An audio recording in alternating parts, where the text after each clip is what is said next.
The term Indigenous Holocaust is used by some to describe the devastating impact of European colonization on indigenous peoples in the Americas. While it's important to note that this term is not universally accepted and can be considered controversial, it highlights the profound suffering experienced by indigenous communities during this period.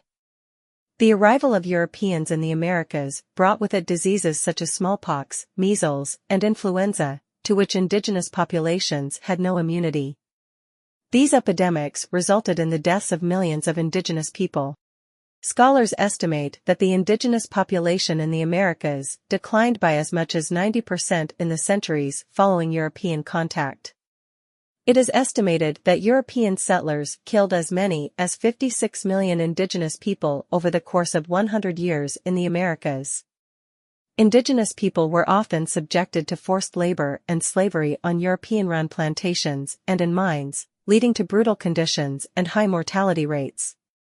Indigenous communities faced violence, massacres, and displacement as European settlers and armies sought to expand their territories.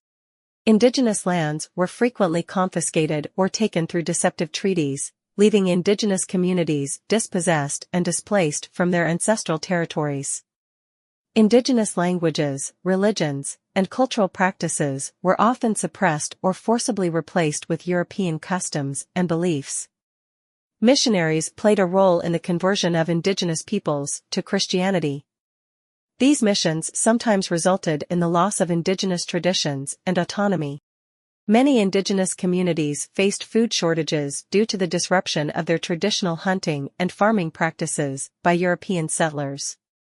Numerous treaties made between indigenous nations and European governments were violated or disregarded, leading to further injustice and displacement. The legacy of the Indigenous Holocaust continues to impact indigenous communities today in the form of poverty, health disparities, and cultural loss. It's important to recognize and remember these historical injustices while also acknowledging the resilience and strength of indigenous peoples who continue to preserve their cultures and advocate for their rights and well-being.